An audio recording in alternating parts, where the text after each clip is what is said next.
This is KC Sports Network, proudly presented by Emprise Bank. Welcome back, everyone, to the Border War podcast here on the Kansas City Sports Network. We are presented by Emprise Bank. My name is Jarrett Sutton. I'm joined, as always, by my partner in crime, Jeff Hawkins. Jeff, I know you're on spring break. You're rocking your Jayhawk gear. It's Big 12 tournament time. I know there's a lot of doom and gloom, but we gotta find some positivity today. Oh yeah, yes. Always a great time. How you doing? I'm doing great. I feel like I could just record this saying right here because we're talking college basketball. We're in tournament play, so it's really starting to heat up. And again, anything can happen. We're gonna see some upsets. We're gonna see some really good basketball coming up here these next couple of weeks. So I'm just excited and blessed to have the opportunity to be talking about some college basketball. We're going to break down the Kansas loss to Houston, an ugly loss for Kansas to close Big 12 play and to close their regular season. Kansas draws the 6th seed after tiebreakers. Rare to say that. I will say that. I'm sure Kansas fans feel the same way. Kansas ends the regular season 22-9, 10-8 in league play. And you look ahead to the Big 12 tournament. They will face the winner of West Virginia and Cincinnati on, I believe, is it Wednesday night? Yeah. Wednesday night. So, just Kansas fans in Kansas City, I know you'll bring the energy and bring the support for Kansas at the Big 12 tournament. It's going to be a unique Big 12 tournament too, just with the newcomers. You got Houston, who wins the Big 12 Big 12 outright as the 1 seed. Iowa State, we know all about that Hilton Magic crew making the trip from Ames, Iowa to Kansas City. They always show out and make the 12 tournament such a blast. And then a lot of the newcomers with Cincinnati, I'm curious to see how they support during the Big 12 tournament. And then you got BYU and UCF and a lot of newcomers here. So it should be a great Big 12 tournament. It tips on first round is March the 12th, tomorrow night on Tuesday. I think it's bumped up an extra day for the Big 12 tournament. But Jeff, before we get to just kind of what's ahead, I guess, for Kansas as they look to the postseason, we do got to talk just about the Houston game, and it just was a bad day. Nothing really went right. Really tough start, and then obviously Hunter with his shoulder situation made matters worse. It's always tough when you're getting beat pretty good, and then you never want to see an injury happen, especially just the timing of it with this time of the season. Give Houston credit. There's a reason why they're the number 1 team in the country. There's a reason why they won the Big 12. I mean, they're a tough, connected group. And the player of the year and the defensive player of the year, as we saw in Jamal Shed, really, really, just took it to Kansas. No other way to say it. And looked very motivated. That Fertitta Center was rocking as we knew it would. Your overall takeaways and assessment. I know there's not a ton of positive. Kansas didn't shoot the ball well. Turnovers were a factor, and ultimately Kansas gets handed a pretty good loss. Yeah, I mean that's what you expect from the number 1 team, and Houston clearly looked like the number 1 team in the nation against the Jayhawks. And it's that famous saying, when it rains, it pours. And for the Jayhawks, unfortunately, it rained, it poured, and then for some of them, it felt like, it rained, it poured, then it flooded. So it was just a bad overall all night, as far as, with McCullar with his knee issues, and then you have Hunter go out in the second half with his shoulder issues. And, all before that, though, the Jayhawks were struggling. So, before Hunter got hurt with his dislocated his shoulder, they were still having some issues, and it really started. The 3-point line, they only shot 14% for the game, so they struggled trying to shoot the deep ball. Especially, that's kind of what you want to have going for you, especially on the road, to really try to quiet some of those runs down and keep that crowd down. And another thing, a couple factors that really stood out to me: 18 turnovers and then 30 points off of those turnovers. So Houston really did a great job of getting out, creating those turnovers. I believe they had like 11 or 12 steals. So they did a really good job of causing havoc, but then capitalizing on that havoc as well, too. It was just a bad night. That's kind of my overall take. Bad night. It's going to be interesting to see. who steps up moving forward with the Jayhawks with injuries. But I just overall think it was a bad night. No one could get going. And, you have to give credit to Houston. They did everything. They were ready for this game, taking that loss down in the field house. This being their last game, they were geeked up and ready for that again. And they had some momentum going forward to this game, with the Jayhawks being their only loss before they had lost previously. So Jayhawks just caught Houston on a bad motivation day. And also when the Jayhawks just couldn't get anything going for them. You look to, Houston with 13 offensive rebounds. You don't really, we say it all the time, you don't really see Kansas especially this season, get out-rebounded and then points in the paint and second chance points. That's usually where Kansas really makes their headway. And 13 offensive rebounds, Kansas got out-rebounded. They were -7 on the glass. Yeah. Second chance points +16 for Houston. Points in the paint +10. Bench points is something that we've seen. Houston +13. So you mentioned the points off turnovers. I think that was the biggest part of this game, but just rare to see that. Obviously Hunter going out with the injury, but it just looked like Kansas was back on their heels, and I think it was just Houston threw that first punch in that first half, and Kansas really couldn't get anything going. And Houston's great defensively. They're one of the best defensive teams I've seen this year. I just think they can get after you in so many different ways, and they're so athletic, and they can just guard all sorts of different actions, and they're just very physical. Yeah. They don't really give you much. And I think just to your point, what you said, it just wasn't a good night, but Houston had won the Big 12 outright going in. It was a kind of a signed, sealed situation when they were getting ready to play this game. But Houston clearly looks very motivated to be playing their best basketball going into Kansas City, and they ultimately want that number one seed without a doubt to really hopefully catapult them in the NCAA tournament. Well, there's a good thing, at least for the Big 12, is that we can at least say that's a Big 12 team doing good. So that's right. Another thing that stood out to me as well too is like you said, it was just that defense. I think the Jayhawks had 4 points for the first 9 minutes of the game. So you rarely see them scoring only 9 points. I've done some of that with my high school team this year, scoring 9 points. So you rarely see that for the Jayhawks this year. But you got to give credit to Houston. They came out, they looked like the number one team, and they made KU pay for any mistakes they made. Yeah. So just looking at the way we've talked about this over the last couple of weeks. So Kansas has lost now after the Houston loss. They've lost 3 of 4, that one win being to Kansas State. They got thumped pretty good in Lubbock. And I thought we wouldn't see a game like that. And then, to see what happened in the Houston game. So they've had 2 pretty bad, losses on the road. I would say over the last month. What are you? And there's so many factors that play a part in this. Is really the conversation is now with Hunter hurt, Kevin's been banged up. Yeah. You're trying to get consistency from your bench. There just seems to be a lot going on right now, especially at the wrong time of the year when you kind of want to be escalating.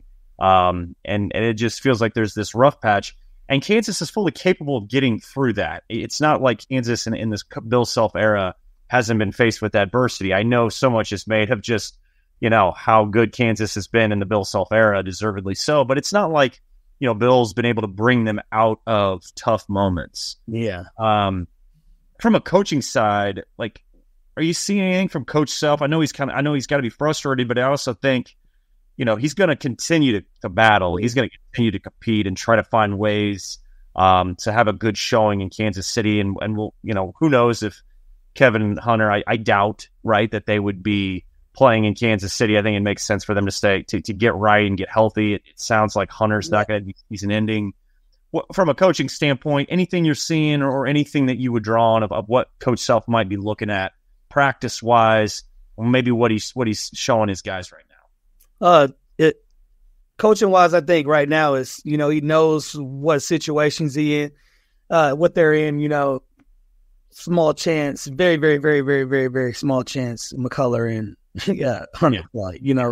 They're most likely not going to play. So I think now he's looking forward to resting those guys up, getting them as much rest as they can trying to get them ready for the tournament, but focusing on what he has in front of him. And that's that, the team that's the players that are still able to play.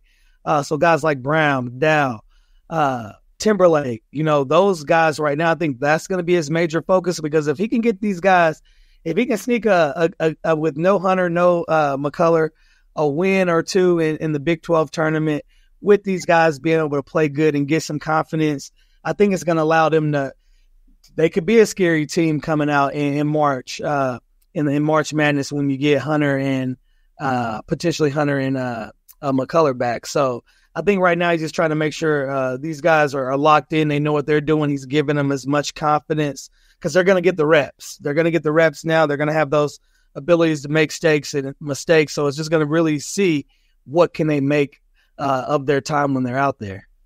But I think he's in a focus mode right now as far as keeping those guys all together and on the same page, and just still believing that they got a shot.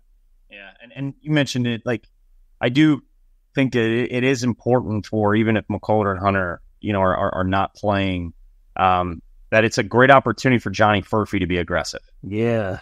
Right? We talked about this last week. And I'm kind of trying to just look at the positives that could come from this. And that would mean, hey, Johnny, you have the ball. Go be aggressive. I think there's some tentative stuff to him sometimes. I know, and Fran Fraschilla touched on this in the game the other day, if he misses a couple of shots and he wants to take good shots, but I mean, sometimes him just taking a shot is a good shot for Kansas because of his shooting, his ability to stretch it. He's got to be confident going into any tournament Kansas is in, because I do think he's a very, very important player, and his confidence level has to be going, and he's got to be aggressive. So do you draw that too? Hello. Same thing with the bench, that Johnny kind of has to be the guy if Hunter and Kevin aren't playing. No, I totally agree with you, Jarrett. The first thing that was popping out my mind, even when you said that, is even if he has a bad shooting night, he goes 1 for 20. Right. That's good, right? Because he just wasn't hitting. He never stopped. He always believed that next one was going in. He just had a horrible percentage, shooting 5% for the field. So, but I think right now they'd take that, him being that ultra aggressive. And do I think he would go 1 for 20 from the field? No, but just the fact of him, having to go, having an opportunity to go 1 for 20 and take those shots, I think KU fans, I think they would get a lot out of Johnny just from that aggressive standpoint, to when, you may mix up a McCullar and a Hunter back into the mix. Now he's always aggressive. Even when he's not making those shots, he can still find a way to go hunt his shot down, and you just hope that the ball falls in. We'll take a quick break, but before we do, we wanted to tell you about Home Field Apparel. Home Field is committed to creating incredibly comfortable, officially licensed apparel with vintage college designs. Home Field has a growing collection of over 150-plus colleges to choose from, including your favorite team's unique logos, mascots, and iconic moments to create thoughtfully designed apparel. Shop your latest team's apparel. Head to homefieldapparel.com. Use the promo code KCSN23 for 15% off your first order. We appreciate you supporting KC Sports Network by listening to our podcast. You have helped us become the highest-ranked Chiefs podcast network in 2022 and 2023. And don't forget about our daily Substack newsletter, the best written analysis you can find on the Chiefs straight to your inbox every day. kcsn.substack.com. Welcome back, everyone, to the War to War podcast here on the Kansas Sports Network. We are presented by Emprise Bank. I'm Jarrett, I'm joined by Jeff Hawkins. And Jeff, I wanted to give a shout out to Hunter Dickinson just on his season at Kansas. It's the first season to Lawrence as a newcomer, as a transfer, one of the more highly touted transfers. I really think he's lived up, to pretty much everything. Led the Big 12 in scoring and rebounding in league games. Second in field goal percentage, fourth in blocks. This is one of the top rebounders and double figure players in college basketball. Just from his efficiency from the field, I think he was 6 Big 12. I think he won 6 Big 12 weekly awards, player and newcomer of the week involved in that. So his imprint on Kansas this year, and you want to have your if you're in the portal and you're bringing players in, you're going to hit on some. There's going to be some you miss on. It's just part of it. But Hunter's been great. I hope he can be healthy for this run for Kansas because he's just so important. But really what he's done in the minutes he's played, the physicality, anytime you go to a Kansas game and he just gets absolutely like all the physicality. He gets hit, positioning stuff, off the ball stuff. He just gets cheap shots here and there. And he's been just durable and reliable and consistent all season. I know that like the 3-point shooting was pretty good in non-conference. I know it kind of took a step off in league play, but for the most part, he's been a win for Kansas in terms of getting a player in the portal that's been such an impact from a production standpoint. Yeah, I don't think Jayhawk Nation there. He's going to go down as one of the top bigs that came through KU, and he's done it the right way. Just to be able to come from in the portal to Jayhawk Nation and figure out how you're going to fit in, and he came in and just dominated. Not only just dominated in a Jayhawk uniform, but dominated in the Big 12 as well as in the nation. So. You gotta be happy for Hunter, and I know Jayhawks Nation's praying, that he'll come back. But you gotta be thankful for a guy like Hunter, who came in and he did everything that you asked for, that you could have asked him for. He banged down low every night, and he gave the fans truly something to truly look forward to every game. He had his body in a uniform, so. You got to be very proud of Hunter. He came in and represented the Jayhawks to the best of his ability. Yeah, I do. Yeah, in the same breath, talking about Hunter, I think I feel for Kevin McCullar so much because I feel like this season for Kansas and Kevin in general, going into like the injury issues that he was having probably 3 weeks ago, a month ago, when he was having some knee pain, having to sit out games, having to come back. Like before the injury, he was headed for Big 12 Player of the Year, arguably. And I think it actually was probably going to be a fight between him and Hunter if you were really thinking about it going to play. Now, for whatever reason, factors, all these things, play a part in what transpired. But Kevin has had such a great season. I hate it that, this was the year for him. We talk about it like the Jalen Wilson, the Ochai Agbaji coming back, being the guy. He was that. And then the injury bug kind of snake bit him. But if you look at the improvement and the growth he made, I know he hasn't shot the ball well in games he's played in of late. I think some of that has to do with just the lift off the floor with the knee. Yeah. Just doesn't look right to me. But he's been great. And I feel like he would have, I just hate for him everything he's gone through in his college career, transferred from Tech, being just a role guy for most of his career, and then he is the guy and living up to it, and then has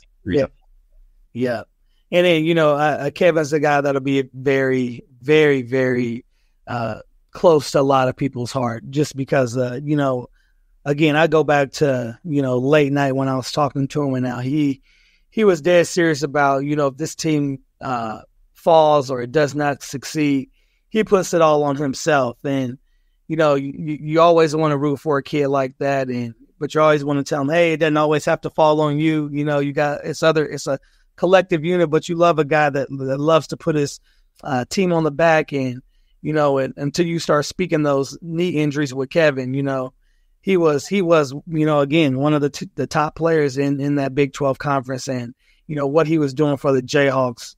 I think the leadership that he brought was second to none, because he had those guys. Those guys were playing, all five guys, all five of those starters. And I know that bench production wasn't where they were looking at, but those five guys were playing, and he was playing at an unbelievable level. He was a triple double threat here for a second. So everything that Kevin's done, has been great. You hope to see that.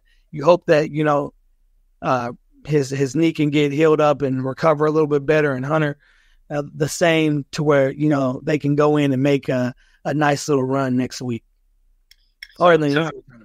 Yeah, I was just to say, you look at the Big 12 tournament is what's ahead for Kansas, and I'm going too far ahead, but really, if you're looking at it from a big picture perspective, I think these games are going to matter for what we just touched on. Some of these role players and Furphy and guys that might be able to get some more experience and maybe be in some different roles that could pay off. But I do want to look ahead of just where, and I'm going off Lenardi and bracketology, and anything can happen with that, especially knowing what's to come in conference play. Yeah. But I mean, if we're starting the NCAA tournament this week, it looks like Kansas would be a 4 seed and be on the UConn side of the bracket. And that would be kind of interesting because the way I look at it, I know conference play did not go how Kansas fans would want.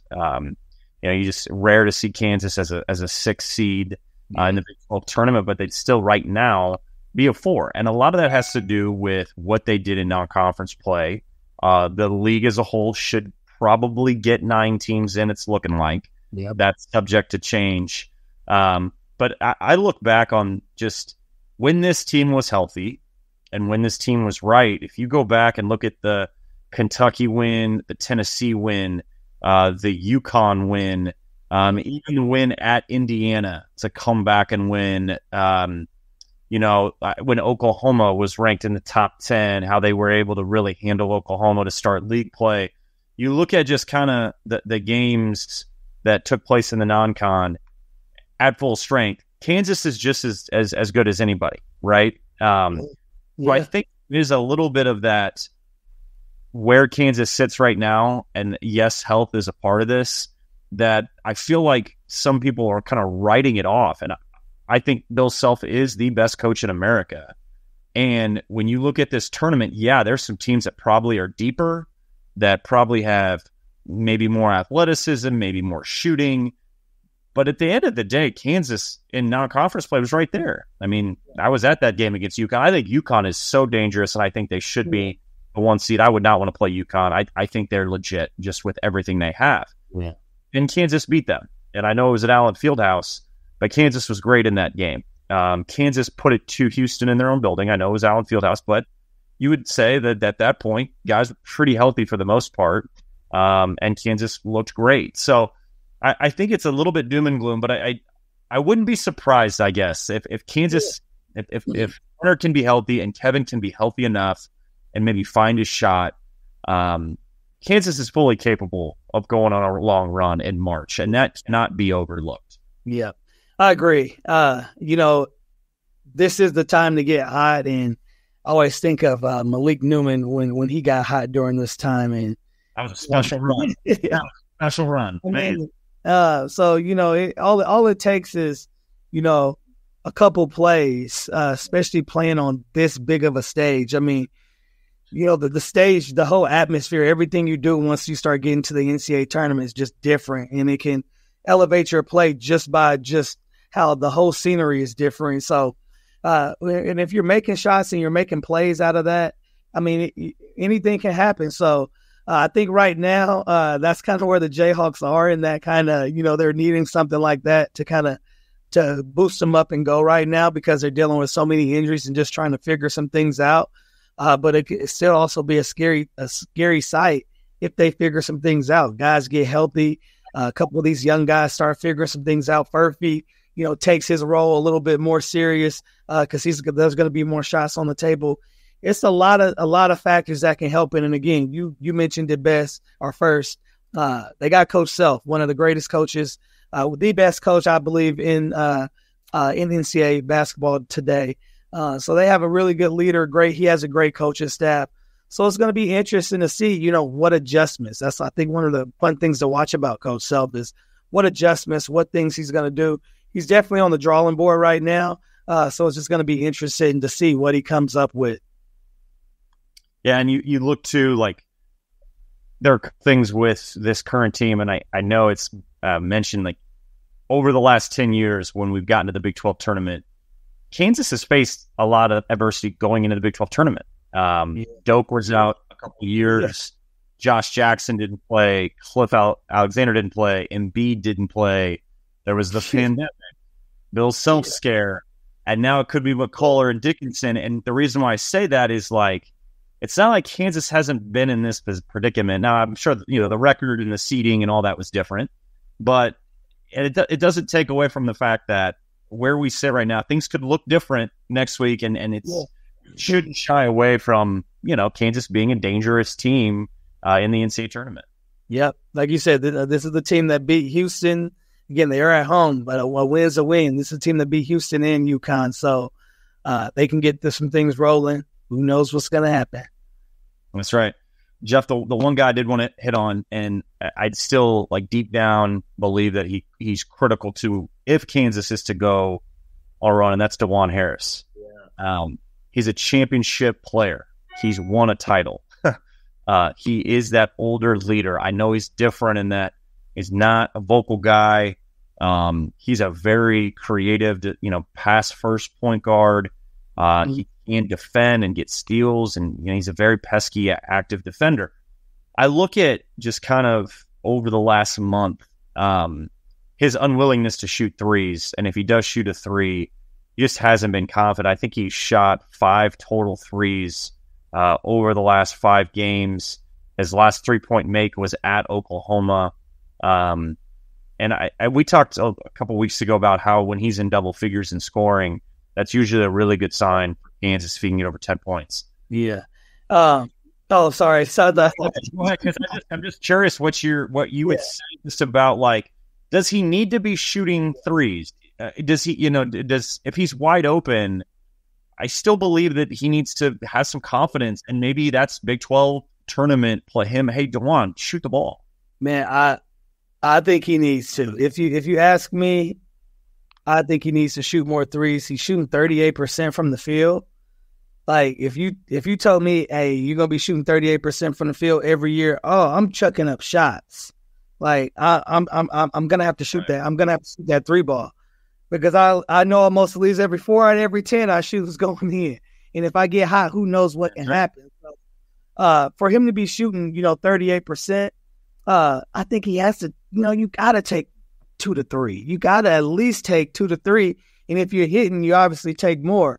But I think you should at least give yourself a chance for that ball to go in and for you to be able to stretch the D and give the team a different look. Because even if you're not hitting, by the time you miss 2 in a row, by the time you still shoot that third one, the defense is still reacting a little bit different and still might be able to give you some edge. Even on the fourth shot, you might be pump faking. So there's some things that it can open up, and again, it might just go in. But I think Dajuan, in the Big 12 tournament, this week, I think this is a big, we mentioned Furphy and, the bench, but I think this is a big moment for Dajuan as well, too. Especially I think this is his chance right now to still facilitate the ball, but also go look for your shot as well, too, because they're going to need some offense. And if he can gain some confidence and, keeping the defense guessing and, get to his floater, get to the rim, hit that outside shot. I think it's just going to allow KU to have more confidence trying to get ready as they try to get healthy for the NCAA tournament. But they're going to need it. Yeah, they're going to need it. And look, there's still a chance, let's say the Big 12 tournament here coming up this week. So important week, not just for that, but, if Kansas is able to win and get the win, whether it's West Virginia or Cincinnati, then they would play Baylor. It's a big game. They split with Baylor. There's Iowa State that could be down the road. They could face Houston. You never know. And if they have a good run in Kansas City, they could help their seed line as well. So let's see how it plays out in Kansas City. It's an important stretch. We'll see what happens with Hunter and Kevin. I think we both agree that probably is best they don't play and likely won't play. Probably better for the overall NCAA tournament. Yeah. We'll have a lot to cover. We'll break it all down next week. We'll talk about the Kansas games in Kansas City and get you geared up for the NCAA tournament as well. It's great to be in the March Madness. Yes. Now it's exciting. And Jeff, always fun breaking it down with you, man. You bet, man. Take care. We'll talk next week.